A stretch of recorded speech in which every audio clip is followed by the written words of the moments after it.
And welcome to the, oops, let me just do this properly. One moment. Thank you.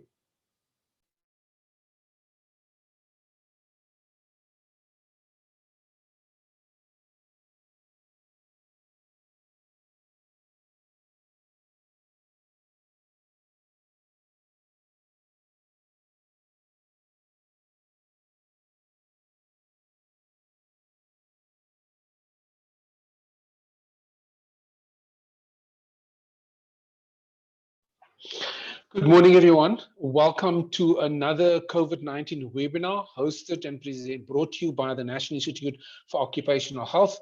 I'm Ashraf Raycliffe, the National Occupational Health and Safety Training Manager. And today our topic is COVID-19 mental health resilience for healthcare workers. And in that case, I guess it's applicable to workers broadly speaking, although the specific context that our presenters will be dealing with is the sort of frontline workers in health settings. But my sense is that the tools and information that they will be sharing with you will be applicable probably to all employees, and I'll be putting that to them as well to perhaps make the link for us.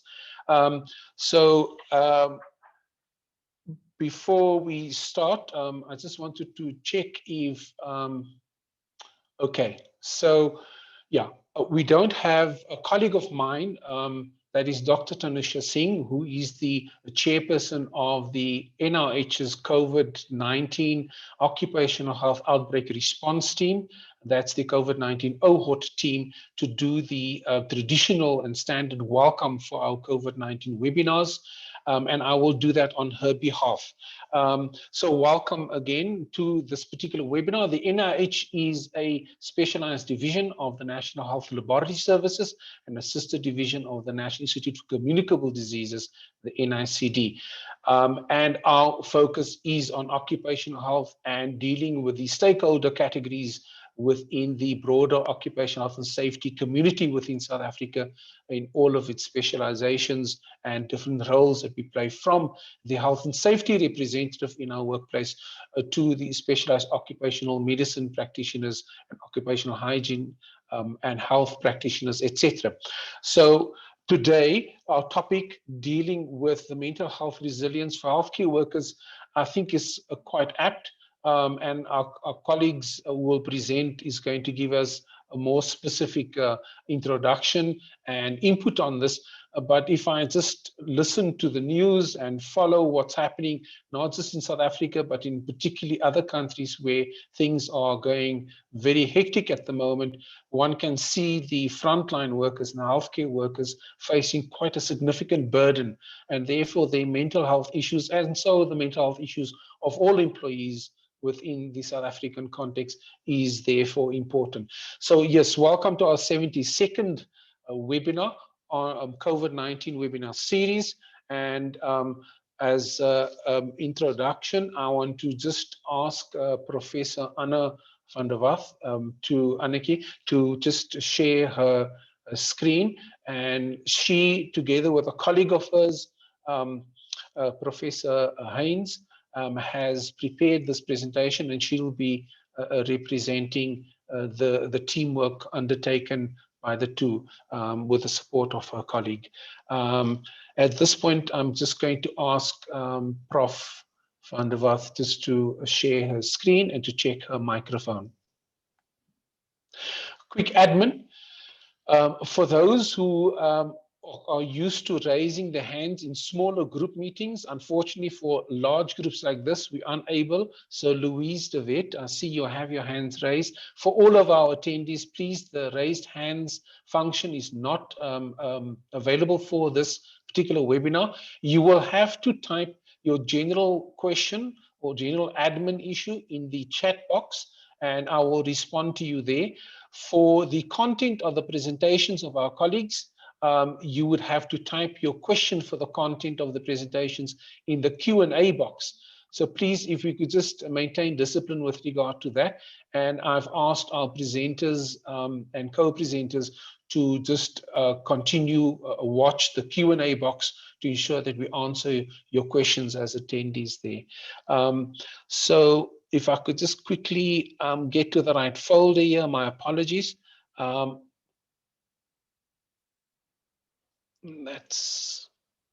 just need to quickly get the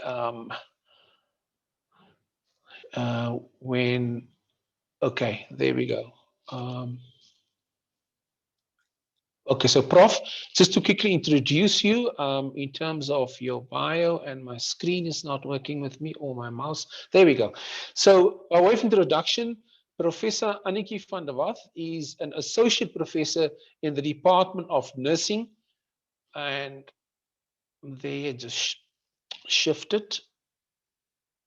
We spoke this morning about Murphy. My apologies, Professor van der Walt. Let me just restart that again. So Professor Annetjie van der Walt is an associate professor at the Department of Nursing Science at the University of Pretoria. She teaches mental health nursing on both undergraduate and postgraduate levels. She has extensive experience in mental health nursing research, clinical practice, and management. Professor van der Walt serves on the Council of the Gauteng Nursing College and as an executive member of the Psychiatric Nursing Association and the Academy of Nursing of South Africa. With that brief introduction, Prof, I hand over to you. Your slides are maximized, and we can just check if your audio is good. Thank you for the introduction. Am I clear? Very clear. Thank you. Please proceed. So thank you once again for the opportunity to do this presentation. And as Ashraf said, the resilience principles are applicable to any person in any context.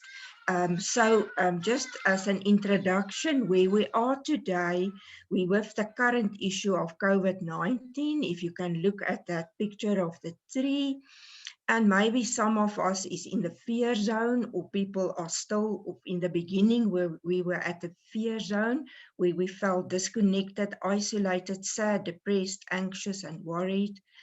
Today, you're in the learning zone where you should be calm, present, and open-minded to learn more about resilience and how to manage the situation. And then one enters the growth zone where you feel energized, inquisitive, grateful, and empathetic. And hopefully we will all reach the resilience zone where we feel empowered to deal with the situation. So my presentation will just be a brief introduction and focus more on the role of healthcare workers with resilience, and we will look at the concept of resilience, and then also just briefly how to use resilience, but I'm sure the other speakers will go into more detail. This is just an overview so that you understand the concept and how it relates to healthcare workers. And resilience helps us to build immunity against traumatic stress, burnout, and compassion fatigue. And as we know, healthcare workers are prone to compassion fatigue and burnout and these aspects. So why is it important for healthcare workers? So I just looked a little bit at the research, and they say well-being and emotional resilience of healthcare professionals are key components of continuing healthcare services during the pandemic. If we lose our healthcare workers, we lost. But they experience serious psychological problems and at risk in terms of mental health because they're in the front line and they're exposed to a lot of trauma related to the pandemic.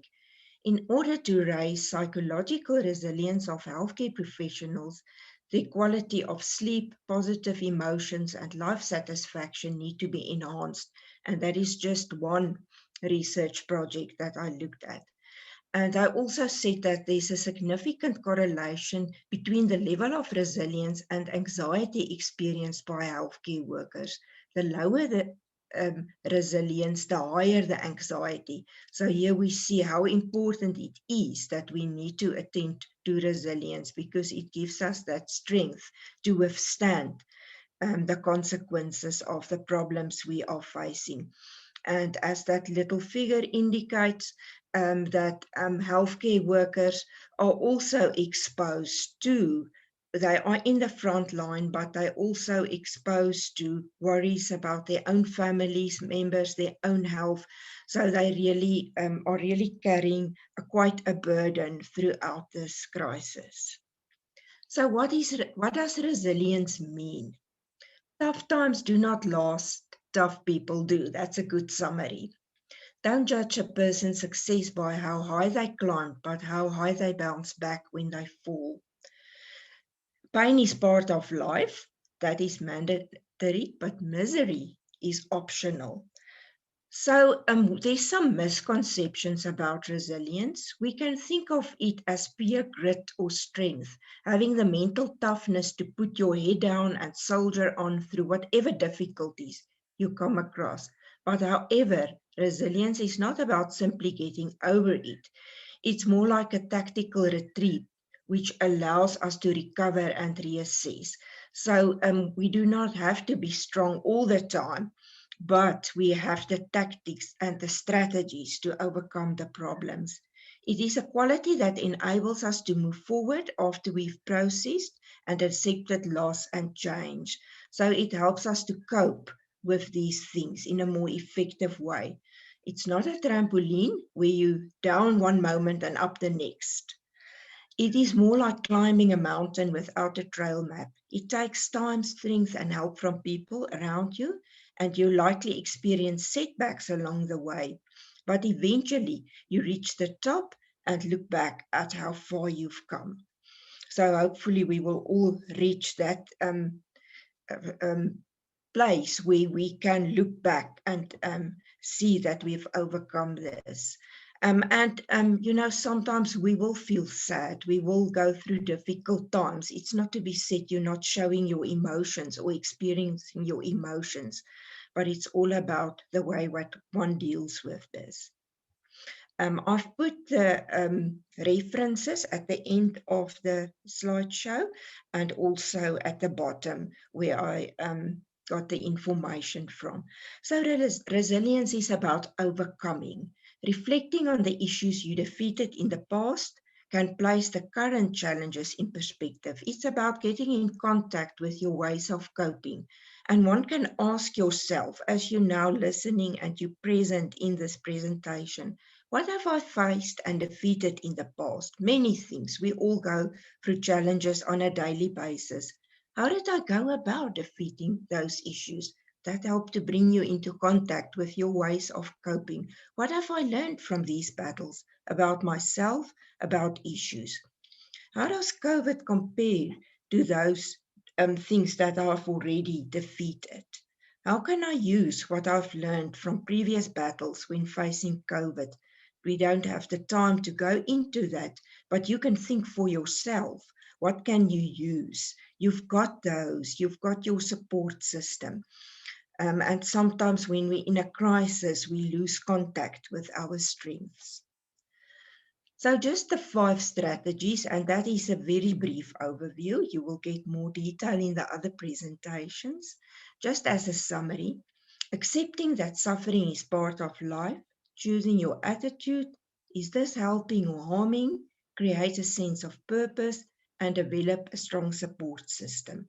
So I'm just going very briefly over each one of these. They say accepting that suffering is part of life, we need to ask, and sometimes we ask, why me?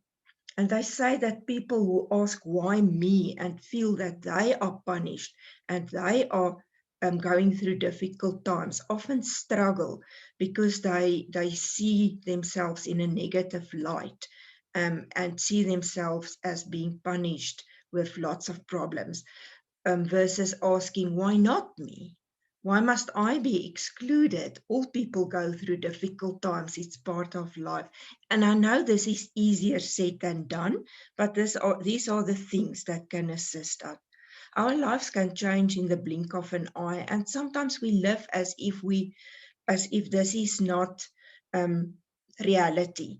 We don't have to live our lives thinking all the time that things will go wrong, but we need to remember that what we have is not for granted. Choose your attitude is the second thing. And yeah, that serenity prayer that has been said many times is still very much applicable. Grant me the serenity to accept the things I cannot change, courage to change the things I can, and wisdom to know the difference. It's still a resilient type of attitude. Create appreciative spaces by seeking thankfulness, and we will go more into depth with that.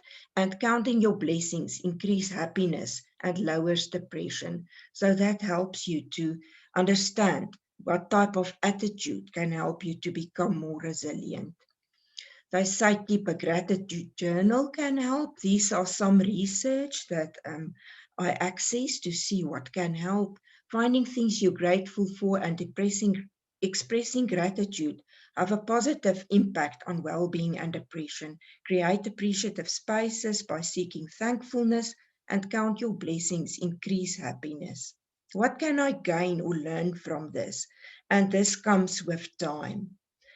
Still on the attitude, research by Wong and Brown on college students who were feeling alone, experienced anxiety and depression. The three groups all received counseling, and one group only counseling, another group counseling and writing about thoughts and feelings on negative experiences, and the last group counseling and write a letter of gratitude to another person every week. Gratitude and counseling had more benefits than only counseling. So it shows that being grateful and showing our appreciation to others increase our resilience. So the gratitude letter shifted the attention away from your own negative and toxic emotions. Only 23% sent the letters, so it helped even when you do not share them, but you sort of force yourself to become more grateful. And it can increase over time. Maybe it does not have immediate effects, but in this study, it took 4 weeks, and most beneficial was around 12 weeks. So you see what we do today, we might reap at a later stage. It has lasting effects on the brain to pay forward. And here's a little bit of research about grateful participants who gave money to others that needed it, and it was associated with better learning and decision making. So then we come through to the third strategy. Is this helping or harming? Ask yourself what you're doing. Is it making the situation worse or better? Focus on the thoughts and actions that are helping. Avoid spending time and energy on thoughts and actions that are harmful, that's making you feel bad, that's making you doubt yourself, and that is just using your energy on negative things.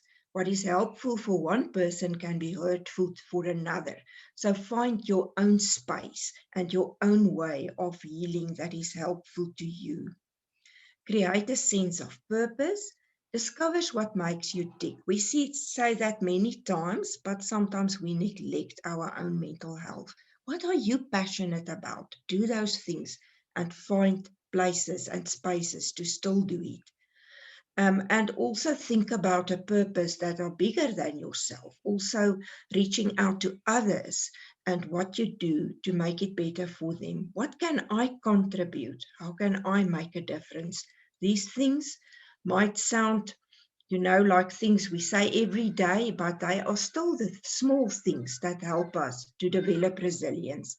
Dream big, but break it down into smaller steps. Maybe we can't all reach the goals that we have, but we can maybe take one step at a time, and by doing that, really make an improvement to someone's life. Then the last one is to develop a strong support system, and we all know how important this is. To surround yourself with caring individuals that will assist when you need support and assistance.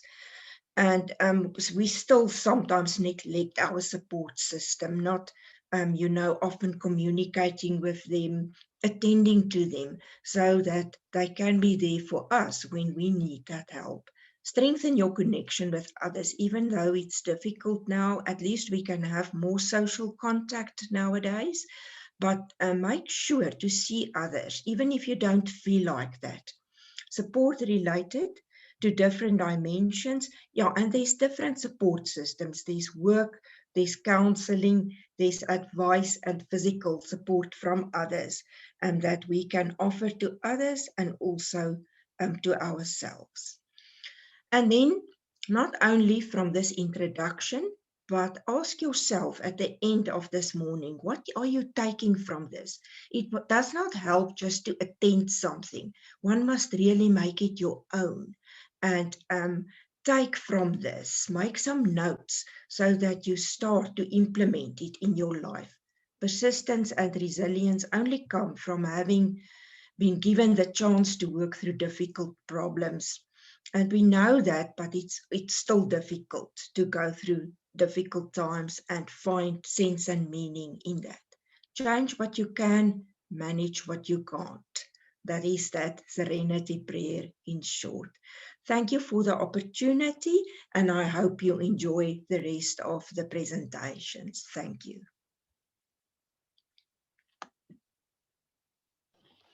Thank you very much. And that was Professor Annetjie van der Walt from the University of Pretoria, having presented the introduction for this particular mental health resilience for healthcare workers topic, COVID-19 webinar for today. And I'm now going to just remind, before we move to the next presenter on the core and main topic for today, that is resilience in a time of crisis. I just want to remind the attendees to use the general chat box for general questions and comments, and to use the Q&A box only for questions for the presenters. Thank you very much. So at this point, I'm going to ask the next, is it Dr. Borcherds or is it Radi who would be speaking? Just to share your slides, please.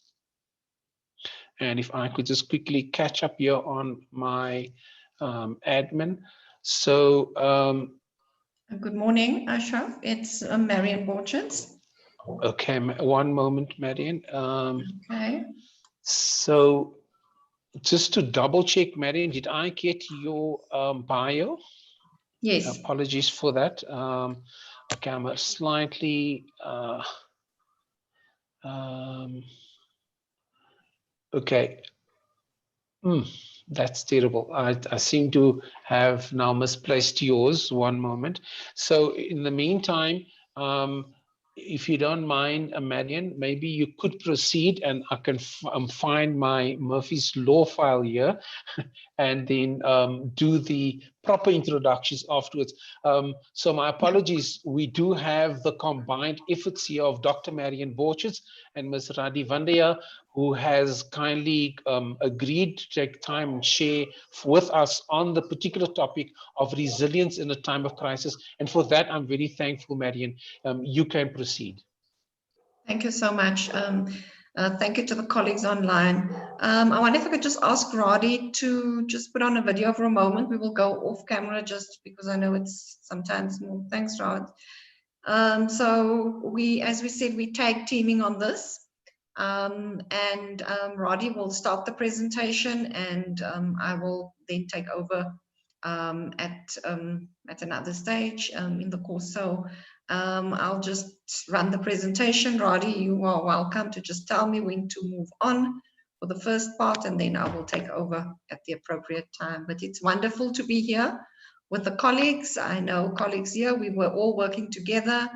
The pandemic, the one thing the pandemic has done is certainly to ensure that we connect with so many more people now than we would have. And I don't think you can say anything good about the pandemic, but maybe that's the only thing you actually can. So, you know, yeah. Well, thank you to both of you for the team effort in this and over the last couple of weeks in getting this all sorted for us. I hand over to the two of you. Thank you very much. Thank you. Thank you. I'll just go off camera then. And Radi, over to you. Okay. Thank you so much, Marian and Ashraf. I don't know many of you, but hopefully I'll get to know you during the time. But I think if you think of COVID, this picture really gives us a sense of how we felt. It came like a tsunami. And if you think of the tsunami nature, it comes again and again and again, and it takes things away and it comes again. So that's the nature of COVID at the moment. So some countries are still talking second wave, some people are talking third wave, and I think some of us aren't even, or we're still reeling from the first wave. So if that's the feeling that actually is evoked in us when we hear COVID, then no wonder we actually are struggling, not just as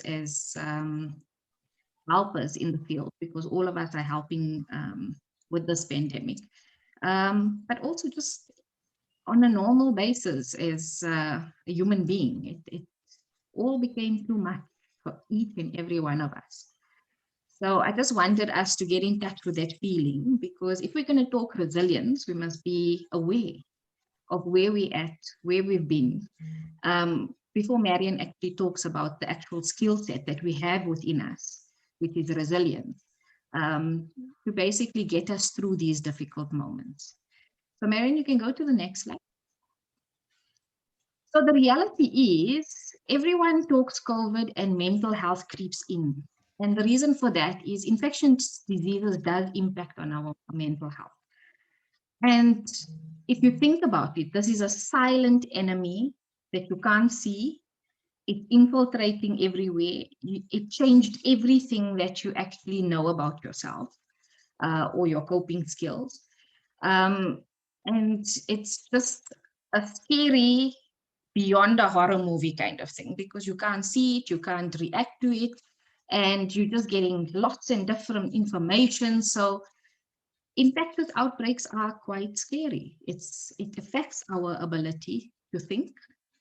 So it will affect our mentality. So at the moment, just as that picture is up there, we are consistently processing this trauma at various different levels. We might go back, we might come forward, but that's exactly how we are trying to process what is going on with us.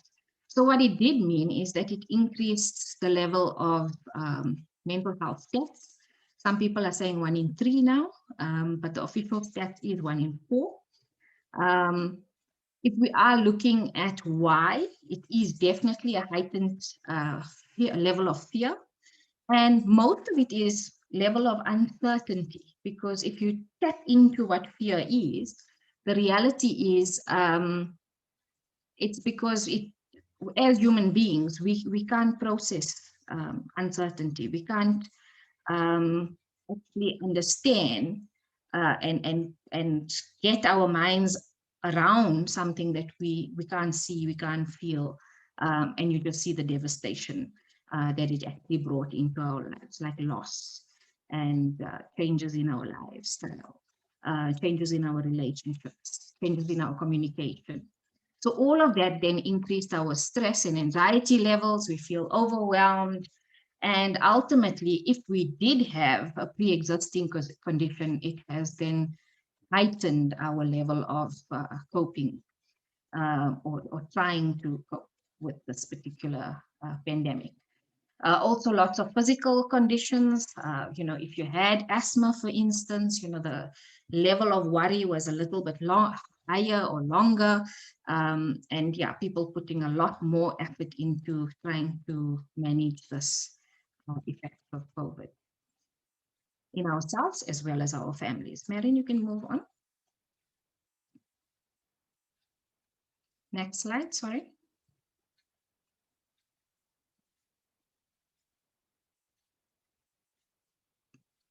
Are we struggling to go to the next slide? Okay, so we were saying that it is about us processing things. And if you think of trauma and how it plays out in our brain, the reality is when we are in a traumatic situation, we go into survival mode. So what that means is that our logical part, which is the frontal cortex, that basically goes offline. And it basically kicks into our instinctual response. And that basically means that everything we do starts becoming instinctual. And that's why the feelings are heightened. The reality of feeling confused, overwhelmed, all of that. It's because we in that center of, we can't make sense of things. We can't rationalize. So for a long time with the COVID and all these different pressures coming in, what has actually happened is that we struggled to process this. So with that came all the other difficulties, and it basically then looked as if that our brain was either in constant flight mode, like I want to get away from this, even though we were in lockdown, we couldn't get away. So it's still that heightened response, the fight mode. Some of us got aggressive, or the freeze mode. I can't think, I can't move, I can't go anywhere. And that then obviously impacted on how we function as individuals. Marian, can we move? So on another level then, if you think about what happens in your brain, but also then in terms of how you're going to interact with the world, it interacts with both your physiological, so what's happening in my body, not just my brain. Then it's safety. I mean, from a psychological perspective, if we as human beings do not feel that we are safe, it just again heightens our coping and or lack of coping at that stage. We also were attacked from a love and belonging perspective because it affected our friendships. We can't see people, our families. Some of us lost members of our families and we couldn't go to funerals, for instance. And it even went down to sexual intimacy and all of that, because in lockdown, you couldn't see your partners, some people that were living outside of different houses, that kind of thing. So it did really impact on your relationships or your ability to love and belong. From a self-esteem perspective, lots of people, because of the isolation or lack of interactivity, found that they actually had impact on their self-esteem because they started doubting themselves, doubting their relationships, doubting their ability to achieve things as well, because now we have to learn this new thing called Zoom, and we have to, or it's Teams in some cases, and it's outside your comfort zone, as Prof said earlier, that we had to do different things and interact in different ways. And then lastly, our self-actualization. If we're busy fapping and trying to cope on the lower levels of things, we are stopping ourselves from achieving higher levels or functioning, as I said, from your brain perspective. You know, you're so foggy that you can't actually achieve some of the goals because so many things are holding you back. So if you look at Maslow's hierarchy of needs, it affected us not just on a mental level, a physical level, but on all these levels. And if we are talking about interacting with our colleagues or our family, then we need to step back and say, okay, so where are we? Where do we have to intervene in terms of checking ourselves? But then if you're helping a person in your organization, which we are helpers of other people within our organization, then where is that person at? What are they going through? Which area are they actually struggling with? So that's a question to ask yourself as well. Marian, you can go through. So like any trauma, we actually experience it on different levels. And I'm sure all of you are in the know in terms of systems theory. Everything that affects you have a ripple effect. And when something happens, and in this case, COVID, who's in that first level? How does it impact on them? What's in the second level? What's in the third level? So I think when you are actually helping somebody going through COVID, or you trying to understand how it's affecting you and your family and your friends, you need to take into account of how people are going to be affected around the incident. So if it is an infection, then firstly, obviously think of the person. Secondly, maybe how are they going to tell their family? Some people even had stigma from families. How are they going to tell their colleagues? What do they do at workplace? How are they going to be impacted in their communities? We had some communities, for instance, that shunned some of the people initially. And then also, if they are going to be impacted, for example, with grief, if we've lost a colleague, how do we interact with them? How do we assist that community, for instance, with grieving? So do we get somebody to come in and do trauma debriefing? Or is it an isolated incident and maybe it's just that team needs to have a debrief and a discussion and a coffee, and how do we support that particular employee? Or should it be a therapist? So looking at where it's at and how best to actually interact or react to that particular incident is important. So this is a nice way of just quickly doing an analysis and saying, what level are the people that we're going to interact with, and what's the necessary services that we need to bring to the party. Marion, you can move. So where are we now? I'm sure many of you have heard of the term called pandemic fatigue. Some people call it Zoom fatigue. Some people call it technology fatigue. But essentially, it's pandemic fatigue because it's not just technology. It's everything that we've been bombarded with. So what has happened is that, like I said, it's prolonged trauma. So what happens is that we become desensitized to what's happening to us. When you just get too much, you get to that point of apathy. So many people are actually in that state. I drove down the road last weekend, and I didn't see one person with a mask. And yet the stats are increasing. So I am with my mask and I'm looking around and I'm so anxious just because I'm going to the shop, but in that area there was no one with masks. But that's what's actually happening. People are becoming desensitized. So with this, you basically see a demotivation. So people are not really taking their usual protective behaviors. They're not doing the social distancing. Families are still trying to hug. So as we brought the levels down, people have not kept the rules. And I think it's because it's just too much for too many people. At the same time, it's just a natural response.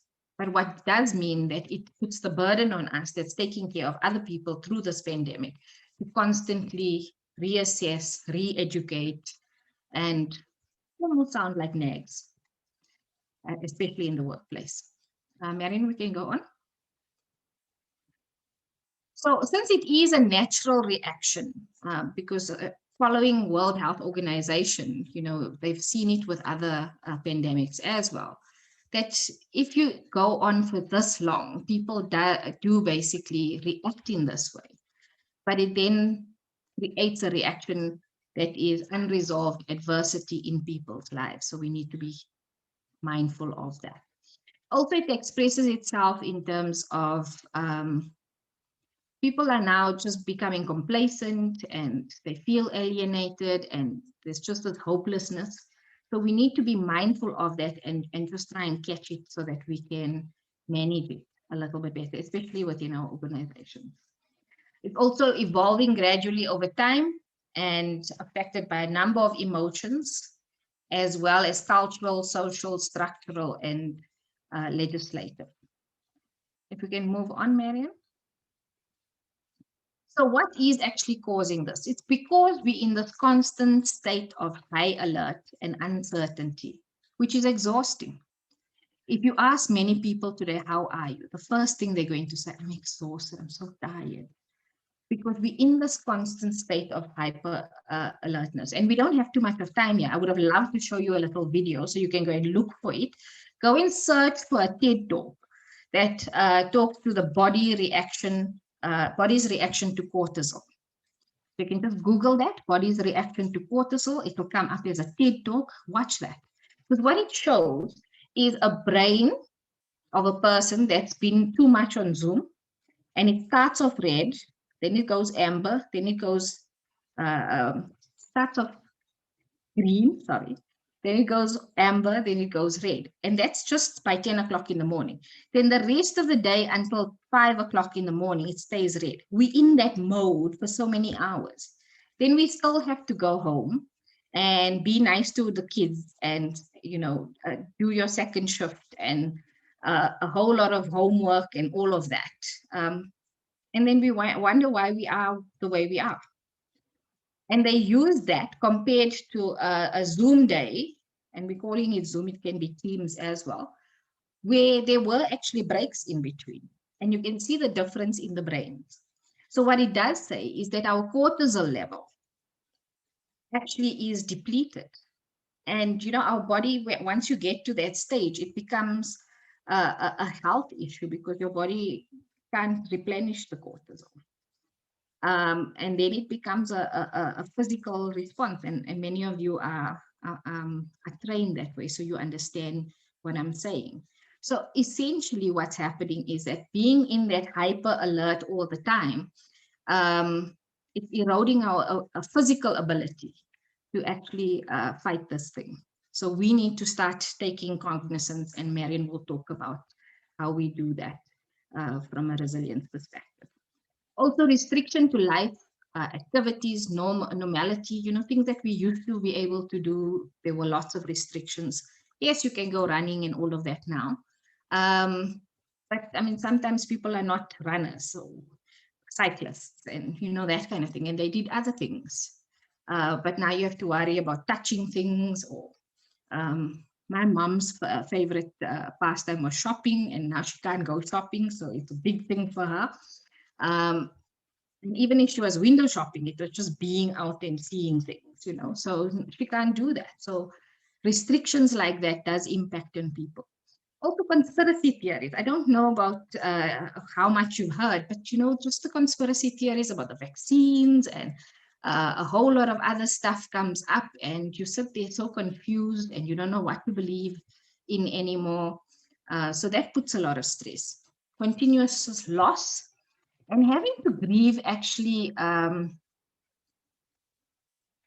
grieve like virtually, it's like a bit difficult because you're restricted with funerals and you can't travel. So that's not in our DNA as South Africans. We're very social beings, and that has really impacted on us quite a bit. And then obviously from an increase in infections, also loss of your physical health is quite a traumatizing experience as well. Also continued impact on our mental health because of this fear of unknown and stress. And then also the impact that you can expand more in terms of your own impact. I'm sure you can think of a lot more reasons than I've just mentioned here. Marion, you want to move on? So in terms of this impact, I've seen a lot of complacency, negative attitudes. Some people have said, oh, we're going to die anyway, especially the younger generation, when it comes to that empathy. Increased risk of infections, self-neglect, people are just getting to that stage, and then risky behaviors, and then lack of empathy. And I think this is something that's important for us because we are caregivers. And if you're talking lack of empathy for others, that's my red bell. Because the minute I feel like I'm losing empathy, because that's what I do, is being there for others, then I have to take a step back and say, hold on, I'm not coping. Because if I cannot show empathy as a human being, as a friend, as a family member, and then within our jobs, because we're there for others, then we're not functioning. So that's my red bell within myself to say, okay, now I need some sort of resilience tool to get me back to where I need to be. So I was telling Marion, my red bell is warning at the moment. So on Friday, I'm going on leave. And those are the type of things that we need to think about.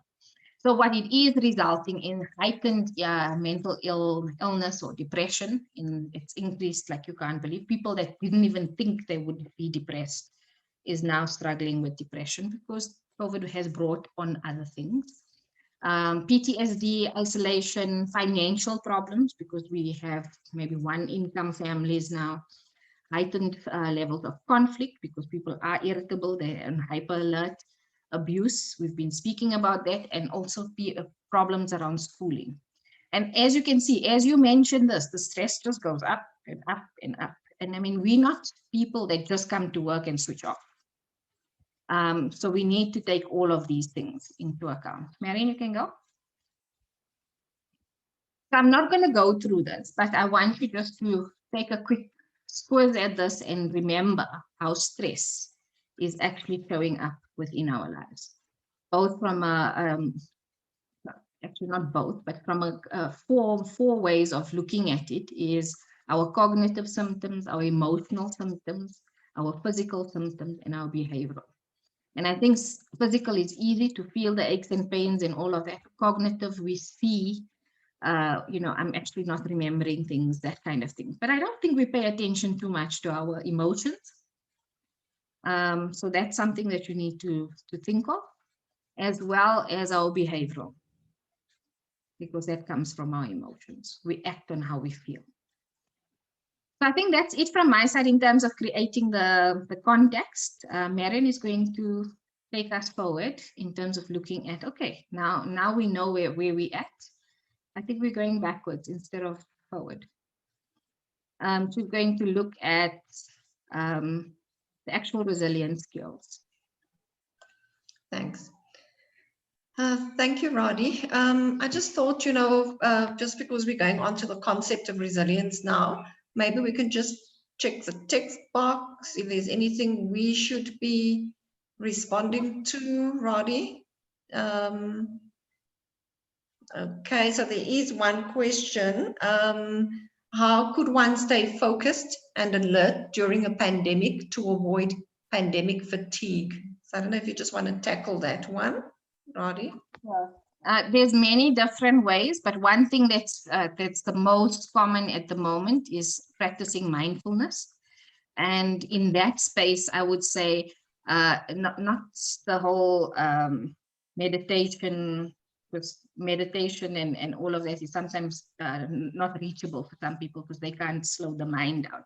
But the mindfulness that stops thinking about the past, stops thinking about the future, and then what do I handle right now? Where am I right now? Acknowledge those feelings and look at some of the tips that Marion's going to cover later is if I need to problem solve, what do I need to do? What do I need to get myself right now? And then if it is just slowing the mind down, and sometimes it's just sleep, but if you start practicing is what do I handle now and be mindful of now, feelings, thinking, surroundings, people, to bring it all to what can I handle now? And Marion's going to tell you about a few techniques to do that. Thanks. Thanks. I think the second comment is probably something that Ashraf and the NIOH team should answer. So I don't think we'll respond to that one. Yeah. Yes, Marion, I'm just typing in answer. Thank you very much. All right, thanks. Okay. Trying hard to... Struggling to go forward. I think at the bottom, if you move your cursor at the bottom. It's not coming up there. I'm needing to just do the top here, actually. It's fine. Okay, next, right. Okay. So once again, good morning to the team that have joined us. So what is this concept of resilience? Because I think we've been, we talk quite a bit about that. And I mean, Prof earlier on did touch on it, and it's not just about moving forward and just get over it and move on. That's 100% not what this concept of resilience is all about. But inherent to the concept is really that ability to persevere. But the thing I love the most about it is that adapting when things go wrong. And this is this is very difficult. And I think we'll all appreciate that if there's one thing that COVID has challenged us, is absolutely to function within a state of ambiguity almost. We know this, tomorrow we might not. Are we sure about this? Should we mask? Do you guys remember the conversations last year? Mask or don't mask? Remember all of that? I mean, now we're here a year later, year and a bit later, and if we really have to think back, maybe we've forgotten. And that's just one of the more obvious examples of how that adaptability and how we've been challenged around adaptability. The concept of resilience is also about certainly being able to overcome obstacles, and we're going to talk about that a little bit more. And I like the concept more of a ball. So, I mean, the word resilience comes from the Latin word resile, which is to bounce back like a ball. You throw a ball, it bounces back. And certainly it brings to mind this concept of adaptability. So it's our ability to adapt to stressful situations, and where better could we have been challenged than in a pandemic like COVID. So rolling with the punches. I'll just move on. All right, so those who are more resilience, I mean, if you really look at what the literature says, it does tell us that less resilient people certainly do have a harder time coping, but they also speak about both with maybe the major life stresses, but also the more minor life stresses. And they do also say that those who manage minor life crises more easily probably will also be able to manage the major life crisis with greater ease. But you know what I love about this concept of resilience, and that's why it's rooted in positive psychology. I mean, I know a lot of people online have probably had some psychology training. I know we've got healthcare workers online, but you know, some of us were traditionally trained in pathogenesis, where it's, you know, you get exposed to certain circumstances in your childhood, and maybe some of those circumstances are less than ideal, and they may be adverse circumstances, and gosh, shame, man, you know, this just is taking you on a path which is not a good path. But the beauty about this concept of resilience, and why it forms part of that school of positive psychology, is it says, hell no, in actual fact, that's not true. You know, you can learn new coping skills at any stage in your life. The fact that you've been exposed to certain circumstances certainly does not plot the path for you necessarily throughout your life. We can learn new things at any stage in our life. And that's what I love about this concept of resilience. So, you know, people ask, so this thing, is it something that you are actually born with? Or is it something that you can develop? And I've just said that certainly we can add to our skill set at any stage in our life. But I must also say that to some degree, it is something that you are born with. I mean, you guys know children, right? They may live in the same household, but they're quite different. The one is quite hardy and, you know, what we would call almost strong, and I want to say in inverted commas, and nothing upsets that child, hey? And then maybe the sibling is a little bit more sensitive too. So to a certain extent, it is something that we are born with. Some people are just by nature less upset by life's unexpected surprises. But as I say, the beauty of this is that we can actually change our life path. We can actually add to our coping skills at any stage in the course of our lives. So it can be developed over time. And then also, perhaps another question that we often get asked is, so what determines this resilience? And there are a number of things. Your journey of life, your age, gender. I mean, research does speak about girl children being more hardy. And if there are doctors online, they will tell us about the survival rates for premature babies is higher for girl children than for boys, for example. So all of that really links into this concept of resilience. So why is this important? And also, why is it quite important, I think, that workplaces focus on this quite a bit? is because when we are stuck in these thinking ruts or non-resilient, and these also develop over a long period of time, it becomes a very, very unproductive habit. And this thinking is often illogical and it's irrational. And what we want to encourage is resilient thinking, because why? It leads us to creative problem solving. We start seeing the possibilities, because if we are in that non-resilient thinking rut, we really don't try and problem solve at all. We really think, oh gosh, why must I even, what's the word? Why should I even stress about this kind? Why should I be thinking about this? This is just something that's beyond me, So with resilient thinking, it helps us to be creative, because we start thinking about how we can actually problem solve.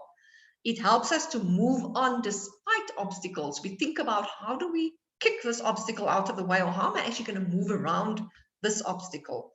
It helps us with that flexibility and accuracy. And again, it brings this concept of adaptability, which I've spoken about earlier on. We are able to see other points of view, and I've already, I think, spoken about the fact that this really can be learned at any time. Now, I think it's very important that we just acknowledge overall well-being, and there is, of course, many dimensions. I know some people talk about the 8 wheel, some people talk about 11, but nonetheless, irrespective of that, if we want to look at, and Prof said this earlier on, we've got to have a plan. We've got to have a plan for how we're going to deal with ourselves and how we're going to look at this resilience. What is, and Prof spoke about 5 dimensions, but I know she picked up on quite a bit actually in those 5 dimensions. And we've got to look at all of this. We've got to look at our intellectual well-being. So what are we doing to exercise our brain? What are we doing to make sure that we're just thinking and we're being creative?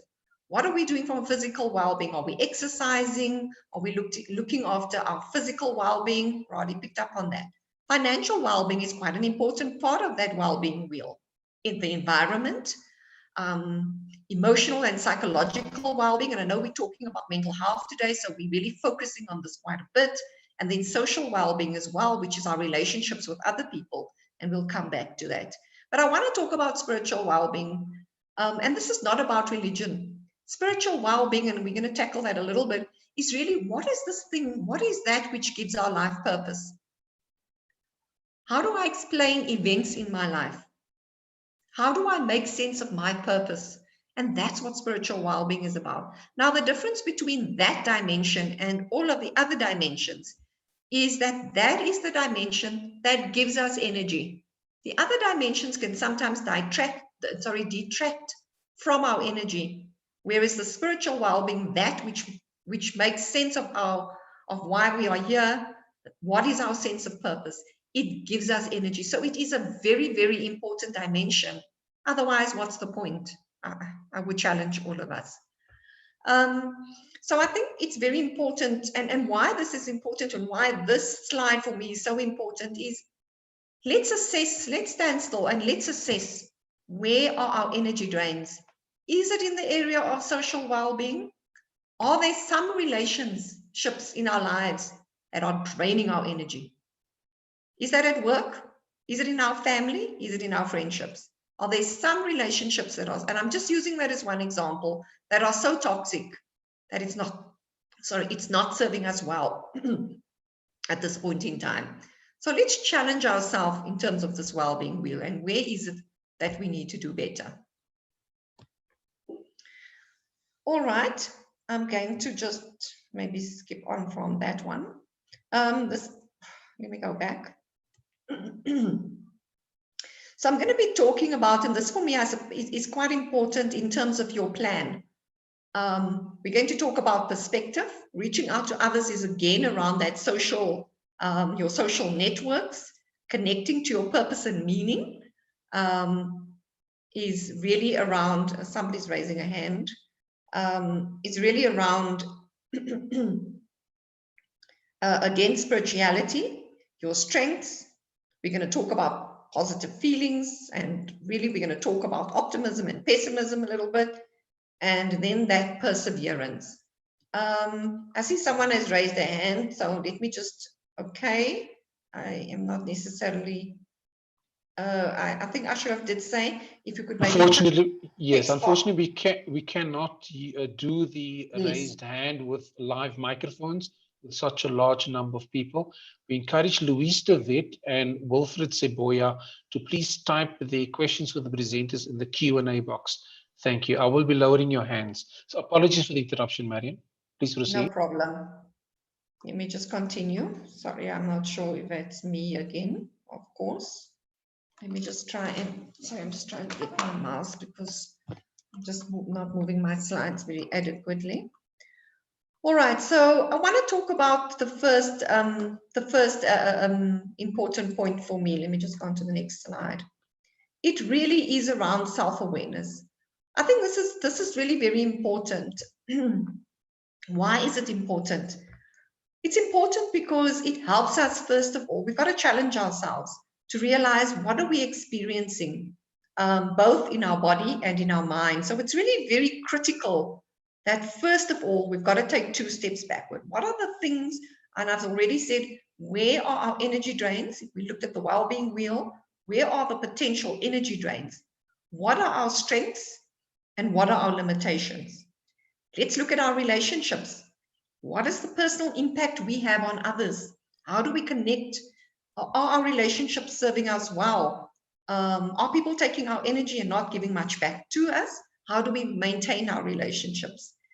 And I've already spoken about. So I think the self-awareness is very, very critical, because if we don't stop and say, hang on, what's causing me to feel the way that I feel?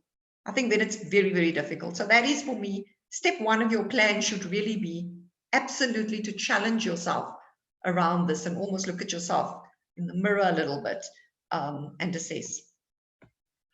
Now, using our unique strengths, really it's having insight into, really realistic insight into our character strengths, what are our vulnerabilities, and this is really the basis for understanding our capabilities, but also that ability to deal with adversity.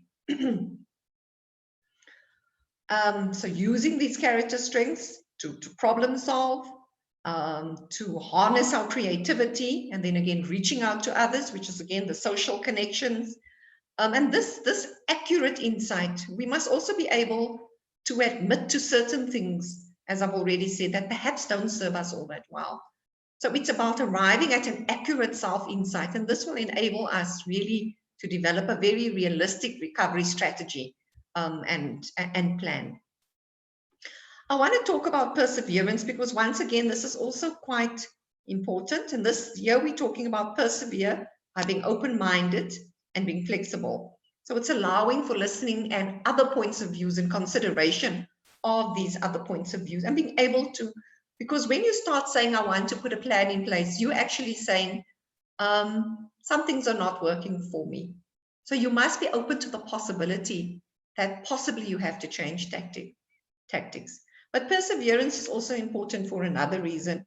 We sometimes, colleagues, I think we will admit that we will try something and we might be just at the finishing line and then we give up. So perseverance is absolutely integral to the concept of resilience. That sometimes we've got to just hang in there for a bit. And with all of the other things, of course, that we're talking about as part of our overall resilience plan. I think I've already spoken about our social networks, and here we're talking about reaching out to others. I think Prof and maybe Radi has also picked up on the fact that we have different relationships in our lives. Some friends are really good. They can be laughing buddies and you have a good time when you're with them. Yes, and some friends may be drinking buddies, and that's what that relationship hinges on. Some friends are really good at listening to you. So it's also knowing those social networks.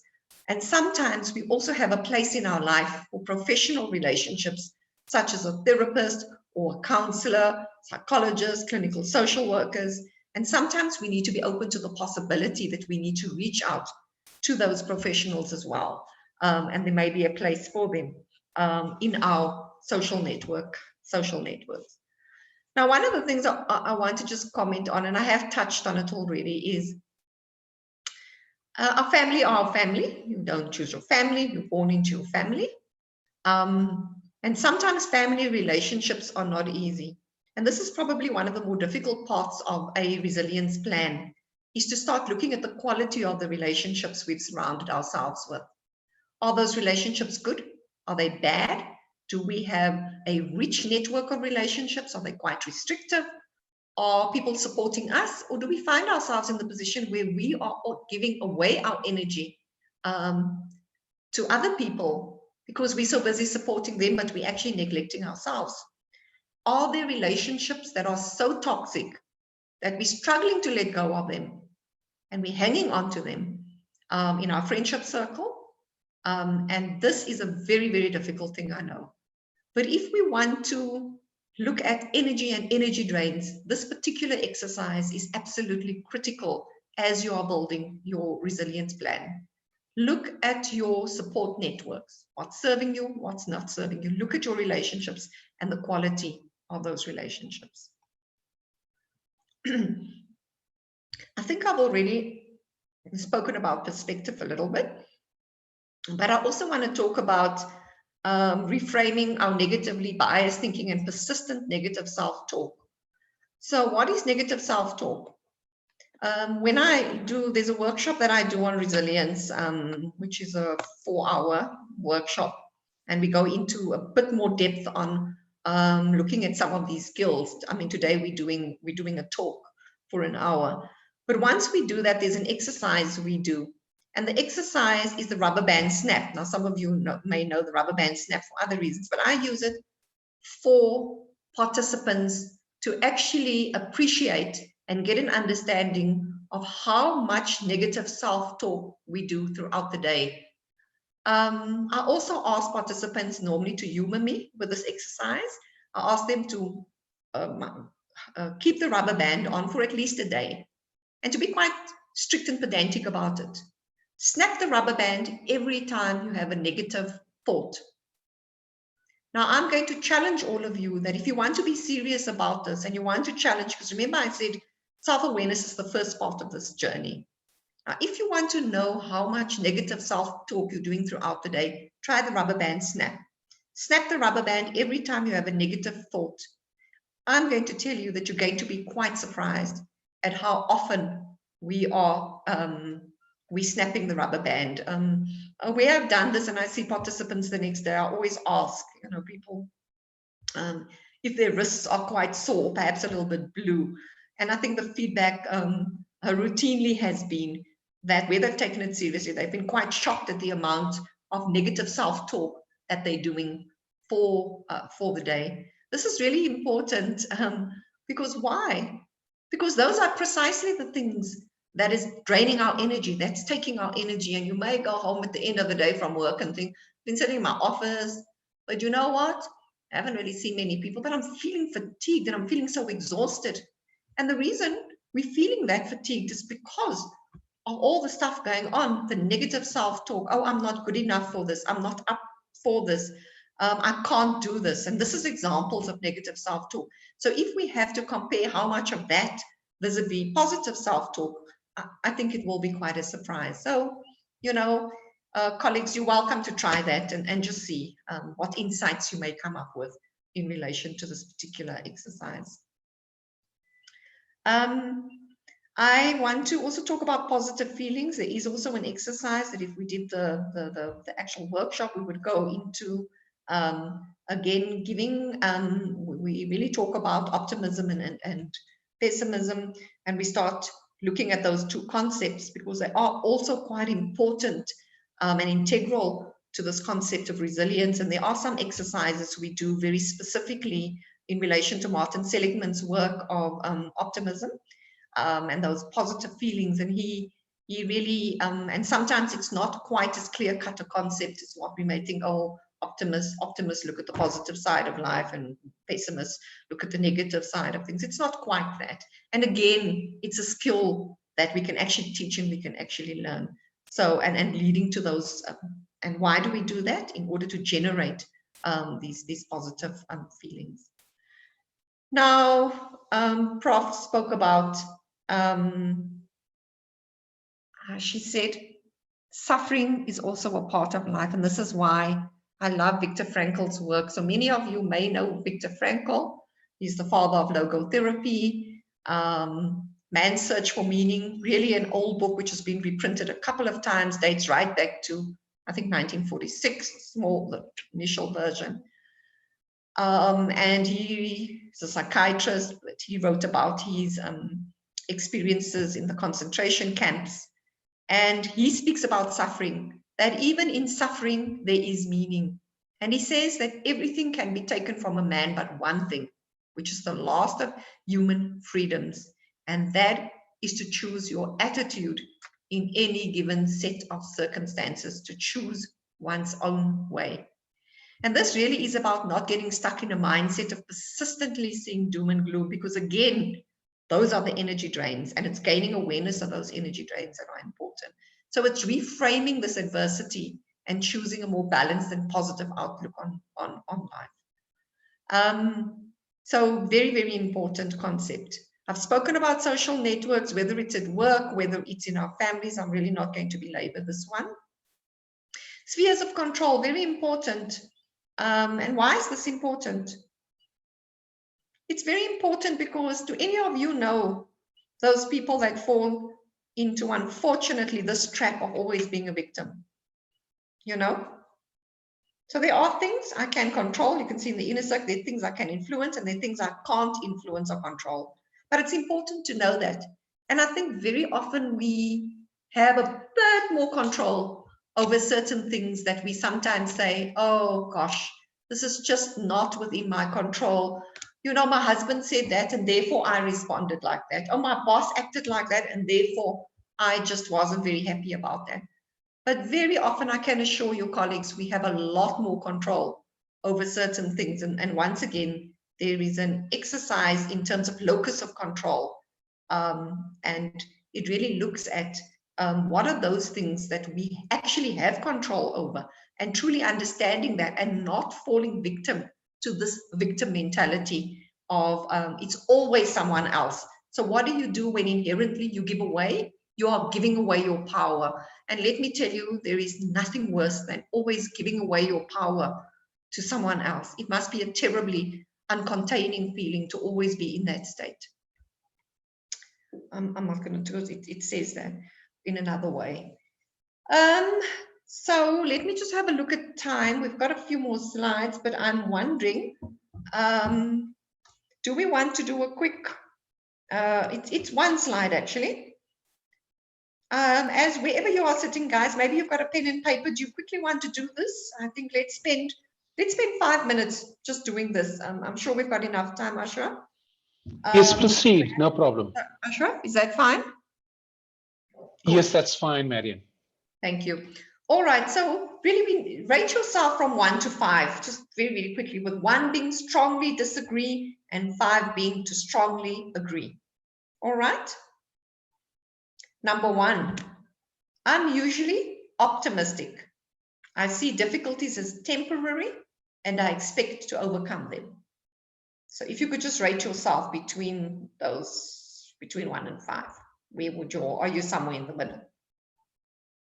Number 2, feelings of anger, loss, and discouragement don't last long for yourself. Number 3, I can tolerate high levels of ambiguity and uncertainty about situations. Number 4, I adapt quickly to new developments. I'm curious and I ask questions.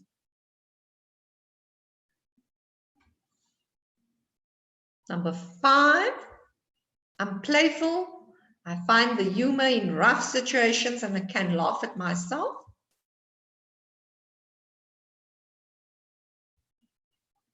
Number 6, I learn valuable lessons from my experiences and from the experiences of others. Number 7, I'm good at solving problems. I'm good at making things work well. I'm strong and durable. I hold up well during tough times. And then the last one, I've converted misfortune into good luck and found benefits in bad experiences. And then what I want you to do is just to add up the numbers. So if you've got a 1 throughout, will be 9 points, right? I'm just using an example. And then there we have got the results. So you will look at your results. I know I've whipped through it very, very quickly. Okay. So if we've scored less than 20, we've got some work. You may have trouble handling pressure or setbacks. May be affected by criticism. When things don't go well, you may feel helpless, mind you, and can't cope. Perhaps, and we're talking about maybe looking at another plan or even looking at professional assistance in this regard. 20 to 30, you have some valuable pro-resiliency skills, but there's still room for improvement. Strive to strengthen your characteristics you have, cultivate what you have, and we're also recommending coaching maybe or some support. 30 to 35, you're self-motivated, you recover well from most circumstances, you're learning more about resilience, you're consciously building your skills, even in the face of adversity. And 35 to 45, highly resilient, you bounce back well from life setbacks, and you can thrive even under pressure. You could be of service to others who are trying to cope better with adversity. So this is just a rough little assessment, colleagues. This is not a psychometric test of any sort. It's just an assessment.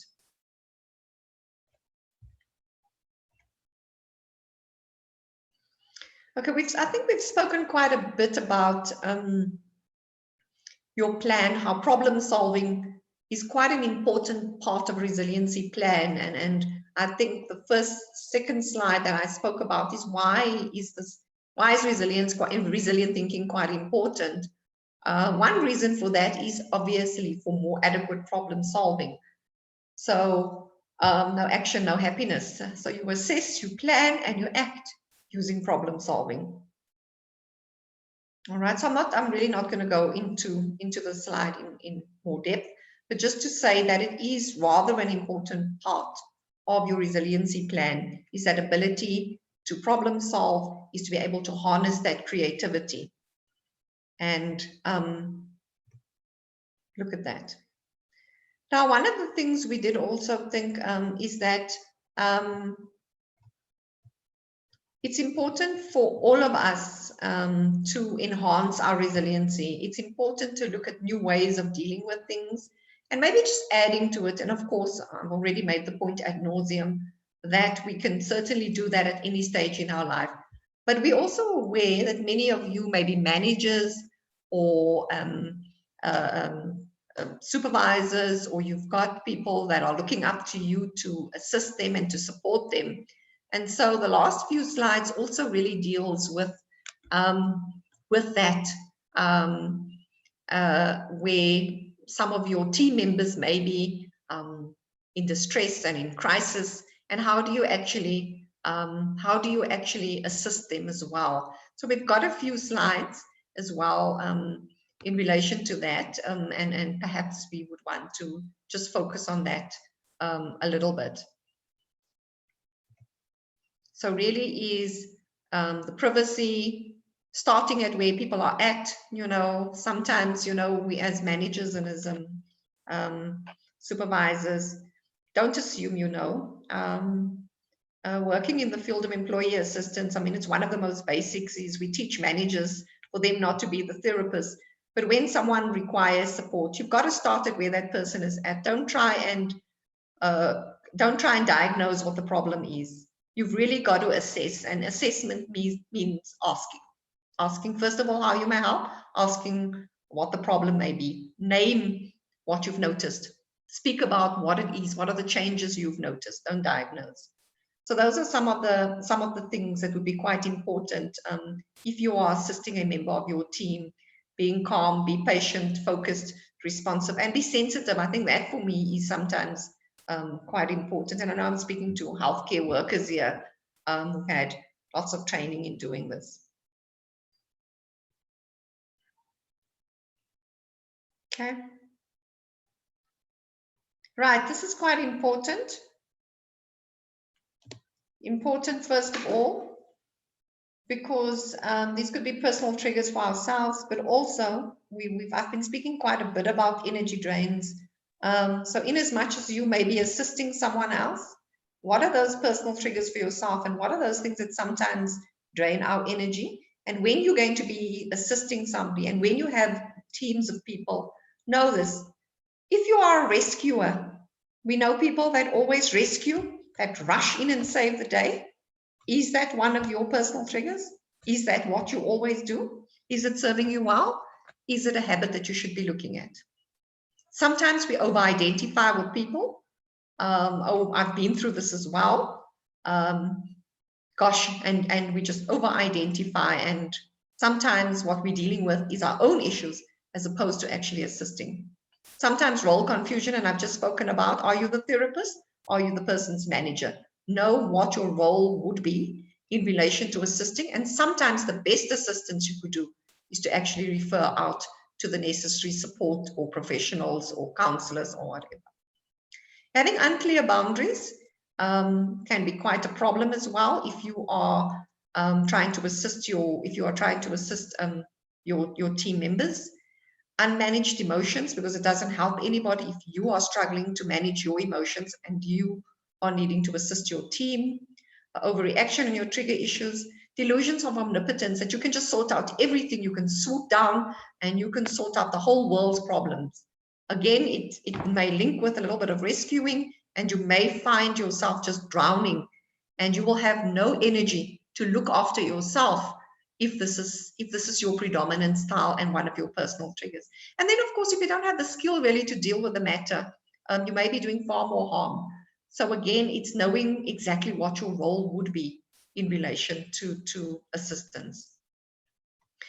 I think it's quite important to look at the potential risks in helping. And again, Radhi spoke quite a bit about this, obviously, in relation to COVID. She spoke about the post-traumatic life stress symptoms. And here, of course, as healthcare workers, you were expected to assist. That's your job. So know what those potential risks are. Post-traumatic stress, difficulties in personal or professional relationships. I mean, I can imagine that there must be some level of burnout. I mean, I work in an organization where, as the COVID-19 compliance officer as well, our first liners were our employee assistance practitioners, as well as our occupational health nurses at the various clinics that we've got. And we've had to put a caring program in place for our carers in the organization, dealing with all of our employees, putting in place protocols, but just the emotional drains, the number of people that had passed on within the company. These are people that they've worked with. So we've had to really look after that particular team, and more so, I imagine, with the healthcare workers that we've got online. So I think that really is quite important. Difficulties in managing our boundaries, difficulties in dealing with the emotions, and then withdrawal from others, families, friends, and colleagues. I'm not going to touch. These are some of the self-care tools. Taking a step backwards, sometimes knowing when you've got no more energy. So take a step backwards as part of your self-care plan. Ask for help. Ask for help for yourself. Ask for help for your team. Spending time alone, this is, for some people, find this very difficult, and that is spending time with themselves and just introspecting. And yet, and especially those with a more extroversion kind of personality, so they do sometimes find it very difficult to spend time with themselves. Putting yourself first, again, something which is difficult, particularly for women, because we're so busy looking after our families, spouses, children, that sometimes this is very, very difficult. And yet it is sometimes the most integral thing and the most basic thing in terms of your self-care plan. Asking for what you need. Don't make an assumption that people will know, because they're not psychic. So say and name what it is that you are needing. Setting of boundaries, difficult. Staying at home, saying no, which is about setting boundaries as well, and then forgiving ourselves. Now, and gentlemen that are online, I do apologize. But ladies, we do know that if we look at this, geez, we are incredibly bad at doing some of this, particularly women, because we're so used to being in that caregiver role. So quite critical. I'm not going to touch on this. I want to end off by saying there's a whole lot more that we can share in terms of the actual skills building around resilience, but I hope that we have done some justice to the topic today to give you a sense of what that concept is all about, but more importantly, the self-awareness, challenging yourself, looking at what those energy drains are currently in your life, and putting together a self-care plan for yourself, which I think is the most critical thing of this conversation today. Thank you very much, colleagues. Let me just have a look if there's anything. I don't think there's any that I can see on the Q&A. Yeah, there isn't any.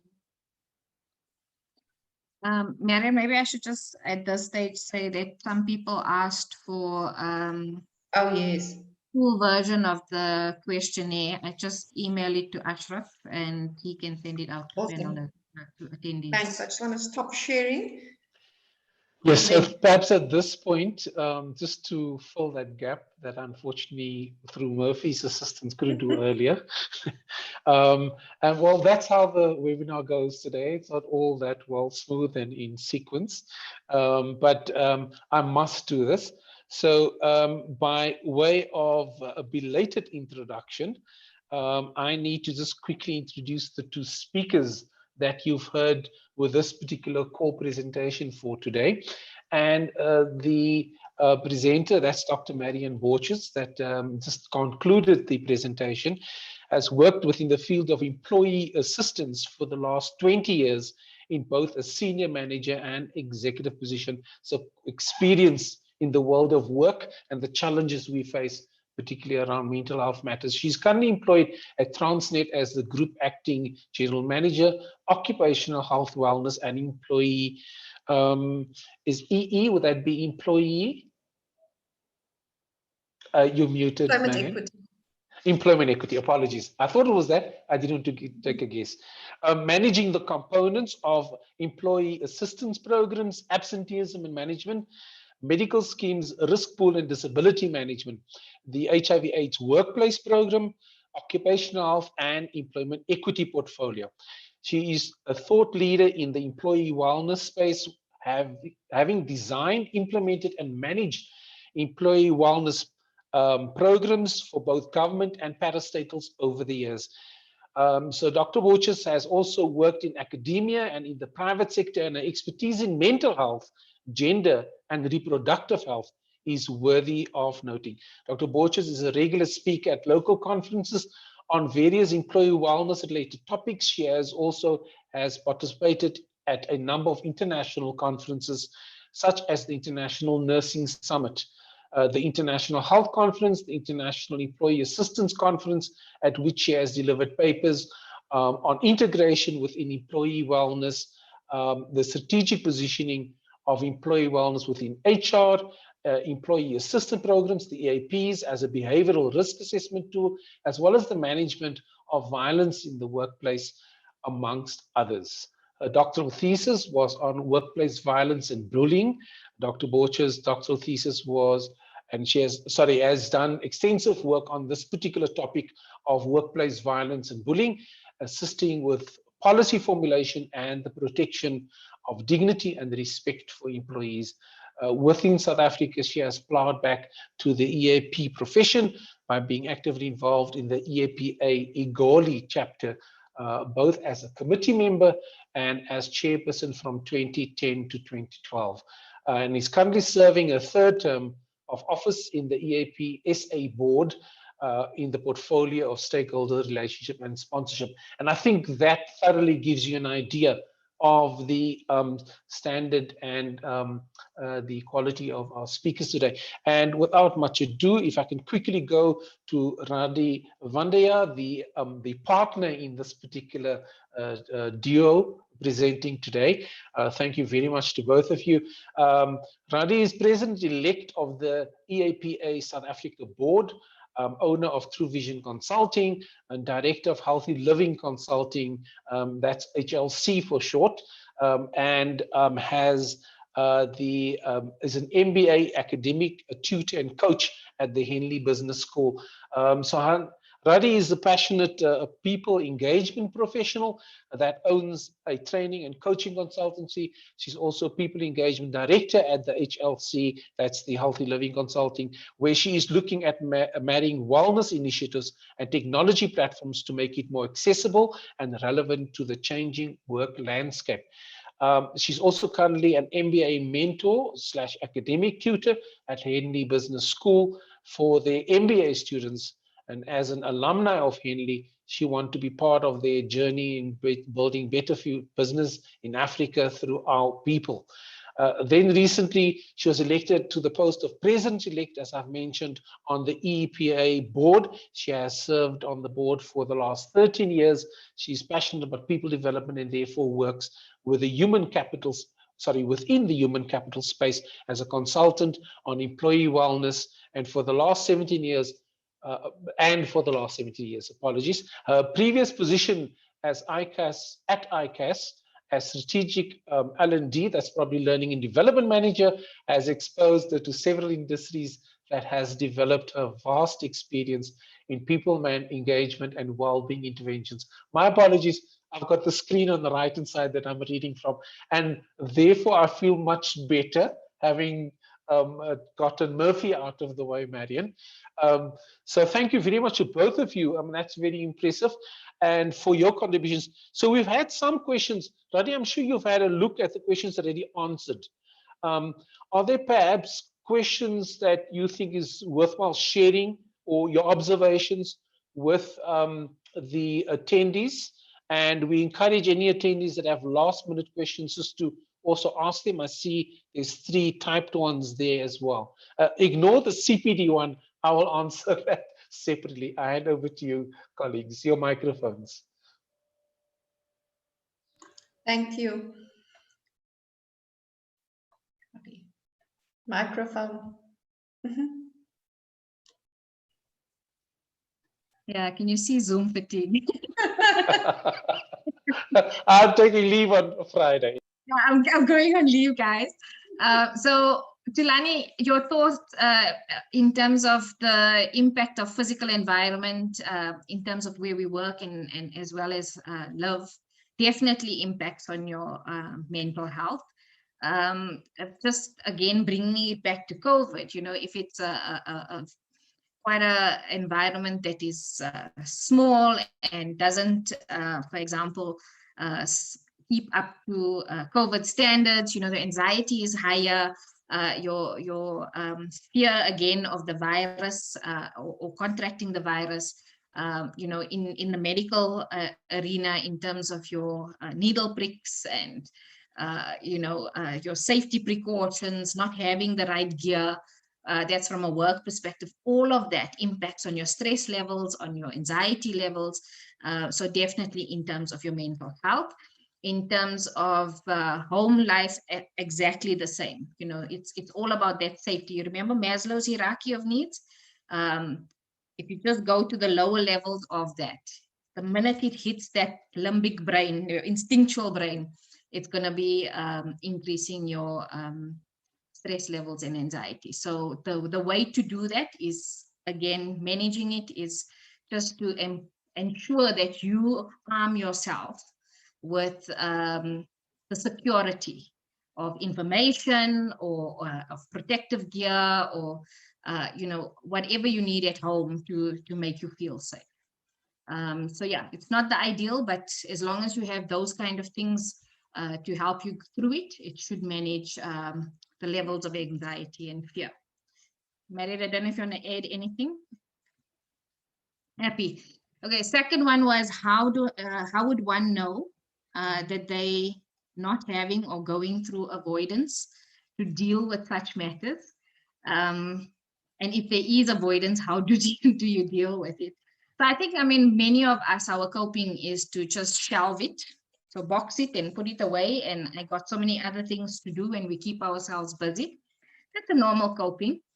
How do you deal with it? It's if you're not going to deal with what's in front of you, you're going to have a couple of boxes that you've stashed. And when you're in such a hyper alert manner, it's going to come out at the wrong time. So the only way to deal with it is to, when you can, unpack that box and deal with what's in front of you. So that's where the mindfulness comes in. So what I tend to do, Anonymous, is that I reflect on my day.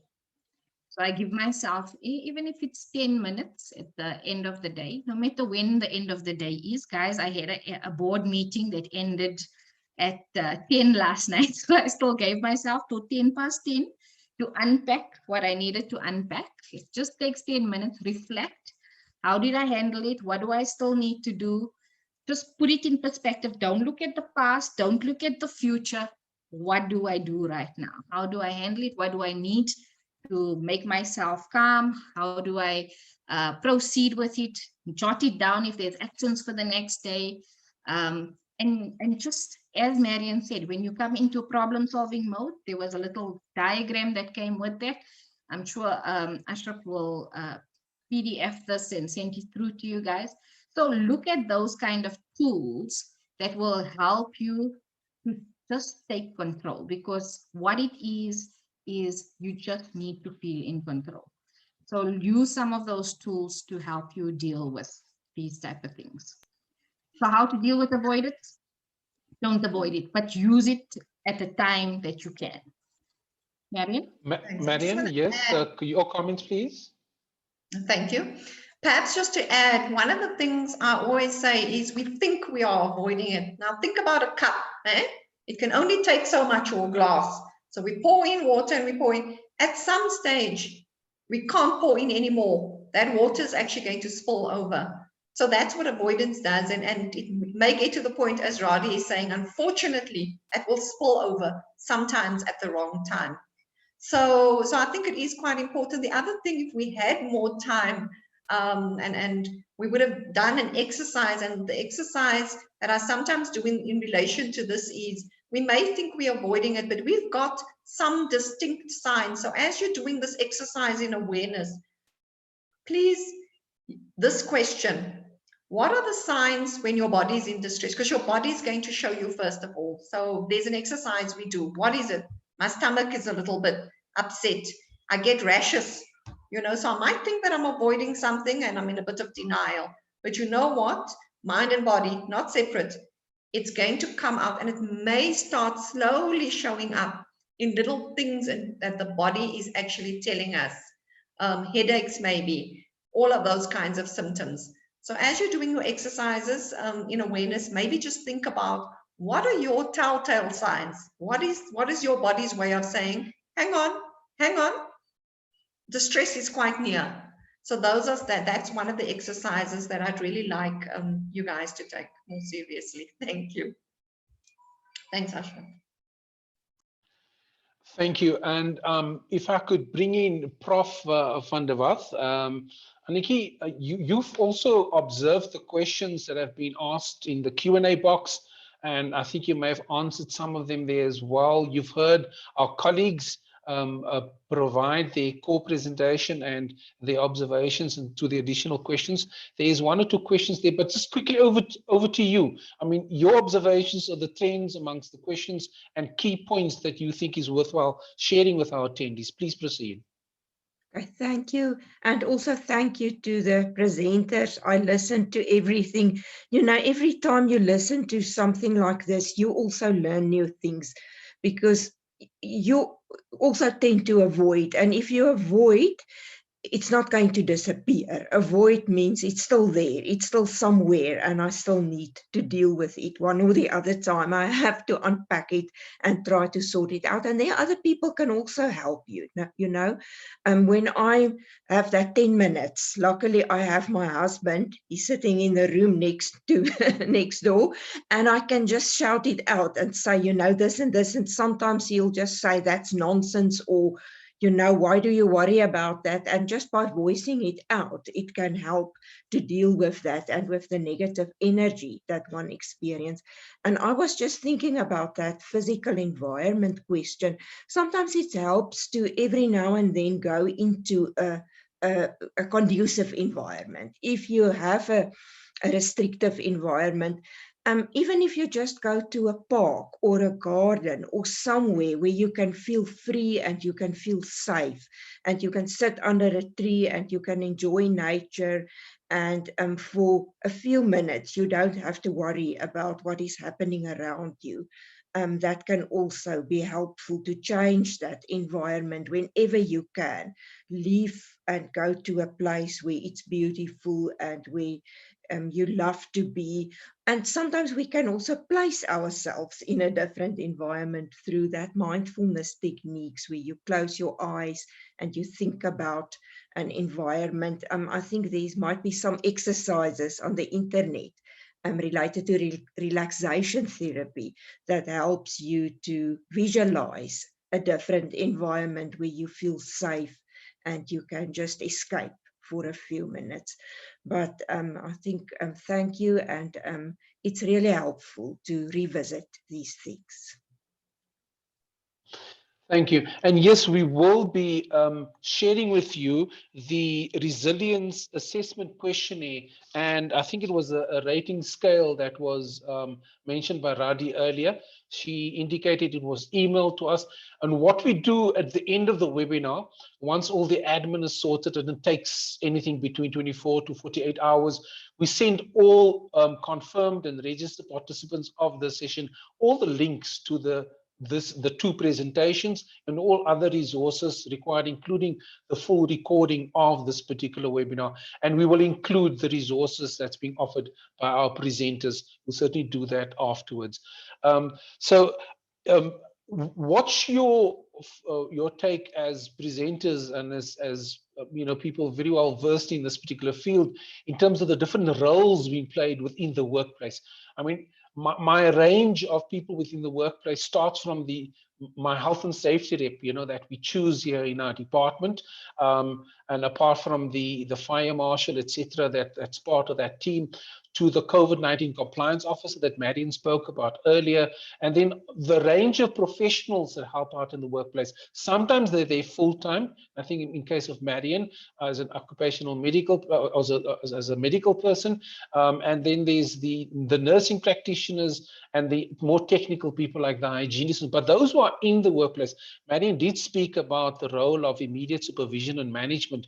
What are the importance of these roles in your opinion? I'm putting it broadly, and you might want to focus on particular role players. I hand over to anyone. It could be Marion, Radhi, or Anneki. Okay, I'll take a stab at that. I think it's the most important role at the moment, if you think about it, because many of us are working virtually. And that's the type of person that's going to pick up when somebody's not coping. So as leaders, managers, you can pick it up in conversations. You can see, for example, a person that's usually bubbly is not, you know, having those conversations anymore, or is missing deadlines, you know, those kind of things. So those are opportunities to just see the changes in people. At the same time, the responsibility is also, how do I proactively as a leader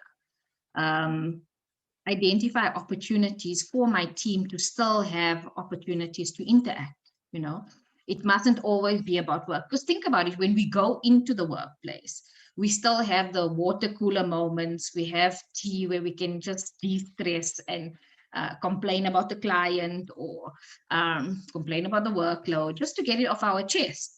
And now we sometimes don't have those opportunities. So to ensure that the leader still thinks about how do we still engage as a team, even though it's virtual. So some leaders even do virtual coffees, just or adding their check-ins before your meetings, to say, Marian, how are you really? Or Anna, mentioned that you had some issues with family the last time we spoke. Is everything okay right now? Just we can touch on a human level.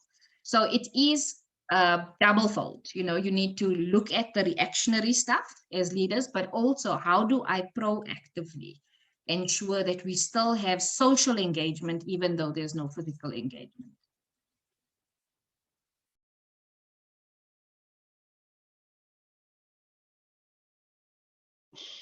Thank you. That microphone was a bit slow. So I'm not sure, Aniki, if you want to come in on that particular question as well. I mean, there are key people in our workplaces. I think Radhi has spoken about sort of changing environment where not all of us are in the physical workplace. And so our colleagues, those who have supervision, management in other health and safety or support or employee health and wellness roles, how important is that in the workplace at this point in time? Aniki? Yeah, it's definitely very important. And, I think with resilience, any person can help, any person that you can talk to. And we really have to create those spaces. Sometimes we forget about it. And like Rory said, it helped to just before a meeting, to lock in a little bit earlier and to allow people just to talk about their feelings and what they are experiencing, and that we need to look out for others. If you realize, I always look out for the quiet ones, people that's fading away, because we're still working from home, and I see that people are just disappearing. You don't hear anything from them. They're just there at the meetings, but they're not really participating actively in conversations. And sometimes you just get that feeling, I must call that person, I must send a WhatsApp. And that can mean so much for that person, just calling and asking, how are you doing? I see you but quiet, I miss you. How's things at home? How's things at work? And most people will respond positively to that. And that's part of reaching out to others. And it also helps with your own resilience. If you reach out to others and you learn and you realize, I'm not the only one that's going through this and that is struggling. That silence can be part of trying to avoid the issues and just disappear. So it's actually for all of us to look out for each other. And if nobody is looking out for you, shout, I'm here. I need help. Call. Even if you call 3 or 4 people, someone will be in that right frame of mind on that specific day to just listen and maybe give you some positive feedback and advice. Thank you. Thank you very much for that. Marian, I don't know if you've got any comments there, but just to observe that there was a question that I think Radhi just typed an answer to. Oops, now I've got too many windows open, can't multitask here. On the point of work balance, work-life balance. So Anonymous, I was hoping that you'll just share your identity with us. We'd like your name on the record for our own purposes and to be able to respond to you as well with regard to resources. But Anonymous has asked, afternoon, is it possible to arrange a presentation on work-life balance linking it to COVID-19? So that's a question to all of you. And then also what resources you may want to offer and share, as Radhi has already shared the particular resource that I placed in the chat box for everybody. And that was, have I got this right? The www.myhealth360.co.za resource. Maybe I could start off with you, Marian, and others can add to this particular request by the attendee on the question of work-life balance. Ashraf, I don't see it, so I'm not sure is it the question about work-life balance or about resources? And I mean, Radhi has given a resource. So if it was the question about future Webinars In essence, yes. I think it's about perhaps another presentation around this, and I'm not sure how soon that can be organized, but in the meantime, at least, that people can be directed to useful resources. So back to you, Marion. Yes, thanks. I think Roddy has shared, and I mean, I think people will really find a wealth of information on the My Health 360 website in the meantime. Roddy and I will probably put our heads together and look at what we could do for a future webinar. We'll have to look at our timelines and, time. I mean, quite busy, but I'm sure we will look into that matter and probably revert to you. I do think it's quite an important thing, the work-life integration and working remotely and how that has impacted on us, and burnout and the potential for burnout and the mental health consequences, of course. So I think it's an important topic worthy of us doing a session on, definitely, Ashraf. So maybe allow the two of us to connect and come back to you in relation to this. I think you guys have got I wanted to say on the issue of leadership though, and I mean, I started my presentation by saying that, or started this presentation by saying that one of the things, I mean, we can't say that the pandemic has been positive in any way, but certainly from a lessons learned perspective, the connection with various people, I mean, even to the NIOH and the NICD, I've struck up such sterling relationships, which I think if it wasn't for COVID, that would not have happened. The second thing for me as a big lesson is leadership and compassionate leadership. I've seen how leaders are functioning in very different ways in the organization that I'm a part of. And for me, it hinges on this compassionate leadership, because the nature of this crisis was very much a human health crisis. And it challenged all of us. But what I've also seen, and gosh, this gave me hope, is that people have risen to the occasion in a very, very different way. And it has done my heart good to see this level of compassionate leadership that we've actually seen in relation to COVID. So I just wanted to throw that in. Thank you. Radhi, Anneke? Yeah, I just put it in the chat box. I've seen a lot of my clients coming through talking about vulnerable leadership and how to show empathy. So I think it was 2 weeks ago, I did a webinar on vulnerable leadership, and we talked about the concept of kintsugi, how we all broken pots. And, with the difficulties and hardships of life, with what we're doing today, resilience and empathy and learning EQ and all of that, we're lining our broken pots with gold. And we don't realize what a masterpiece we are actually crafting as we go through this journey. And only when we look back on it do we see the gold, the preciousness, the piece of art that we're actually building. So yeah, I think the more leaders, as Marion said, that are willing to be vulnerable, because it shows your human side, will then show their teams that level of empathy, because empathy is just showing that I understand, I'm here with you. So I'll leave it to Anna to close off then. Yeah, Anneke, also on this particular question, please, leadership and so on, and then also to remind you that, when we go forward on these topics, to involve yourself and Prof. Heinz as well. Please proceed. Thanks. Yeah, no, we will still be willing to be involved. If, like Marion said, if the time allows, but we always try to make time. It also enriches yourself, when you help other and you reach out to other, you always feel a little much better after that. We were involved with person-centered leadership. I think they're all almost the same concepts at one of the hospitals.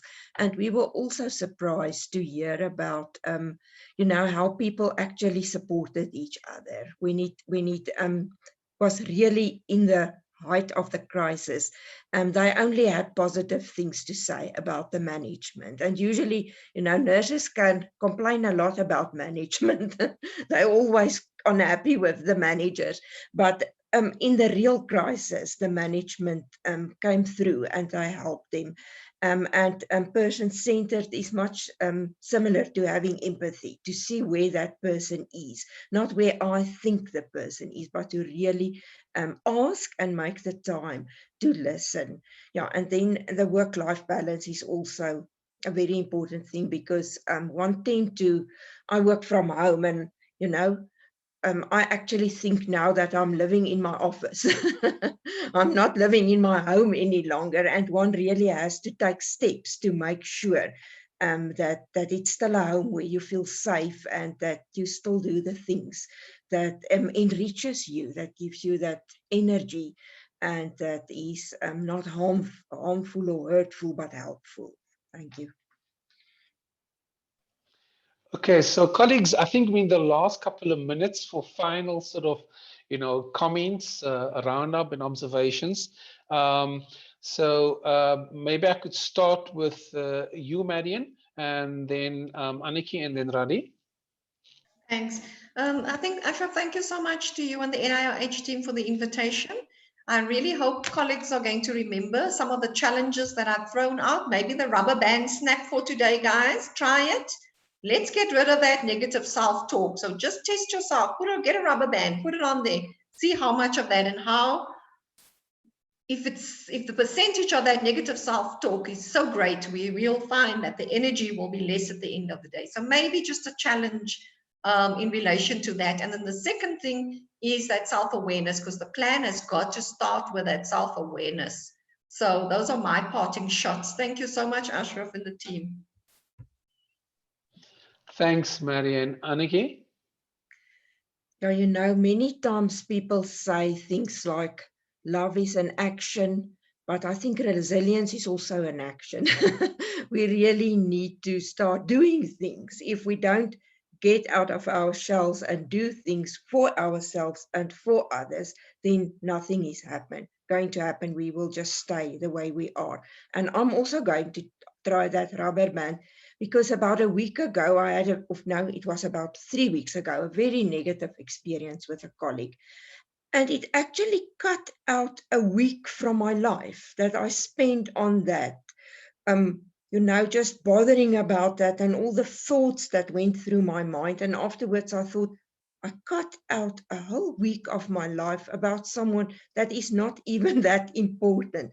And that is an example of how negative thoughts can disable us. So maybe during that week, I really would have had a blue wrist, and I'm going to try that next time. Thank you. So clearly, it needs a bit of ointment as well to accompany the rubber band, Marian. Radhi, your final words. We are in the last 2 minutes of our webinar. Thanks. Thanks. I think we shared, both speakers have shared so much this morning. So I think for my parting shot is just keep it simple.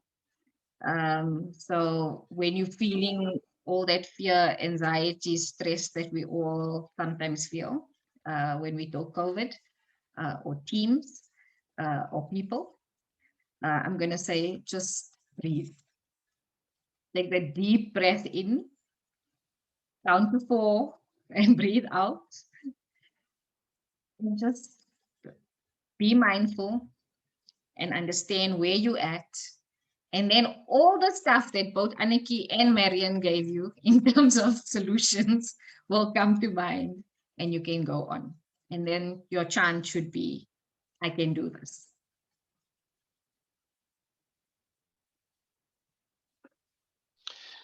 Thank you very much. I've been putting up my video to not be a distraction to you, so that I can just do the things on the side here. Thank you very much. And Aniki, please, a big thanks also to your colleague, Professor Tanya Haynes, who I know now in the preparation for this webinar has done quite a bit in contributing, and you're working as a team there as well. I'm not sure if she was at all able to join us because she was busy with academic duties. But thank you very much. So for all three of you, That is Marian Borches, Dr. Marian Borches, Radi Vandaya, Professor Anneke van der Werf from the University of Pretoria. I can read your whole bios again, but I don't think that's going to be have time for that. I just want to be offering you the thanks of the National Institute for Occupational Health, as well as all our attendees for your taking the time, preparing and sharing all of the other resources we've required, including for the CPD test. Thank you very much for your contributions. So before we conclude, and we are just about a minute over, a reminder to everybody, after the webinar, a bit of administration happens within the 24 to 48-hour period. We share the links to the presentations and the video recordings for you to be able to use, and please implement and make a huge impact in your own workplaces, in any other workplaces that is part of your network. For those who require CPD points or CPD certificates, we do send the link that is to the online CPD test, as well as the password for that link. For those who are interested in CPD test, there have been some people asking for professional bodies that doesn't fall within the sort of broad ambit we have around occupational medicine, occupational health, occupational hygiene, occupational nursing, and the broader health and safety field. But you can definitely do the test, and I recommend strongly that you approach your professional body and ask if they're willing to extend a recognition of these points. And I'm certain a number of other people have done so, that they've been successful in doing that. And so at this point, again, thank you very much to you as the team. I'm definitely going to go through these slides again. And what is that test called? The Resilience Assessment Questionnaire, I call it, and the ratings scale that's applicable there, and see where I fit in. Somewhere around 5, 6, or 7 looked interesting, or rather familiar, but I'm not sure if that's just my subjective opinion about who I am. Thank you very much for your contributions, and that concludes our session for today. We just want to quickly check. There are no questions really. It's people expressing their thanks, and thank you to the beautiful ladies. Well done. Is anonymous, who's not willing to share who she or who he is. So on this point, thank you very much, Marian, Radi, and Anneke, for your contributions. It is much appreciated. On behalf of the NIH, as part of the broader National Health Body Services, we say goodbye to all of you. Thank you. Bye-bye.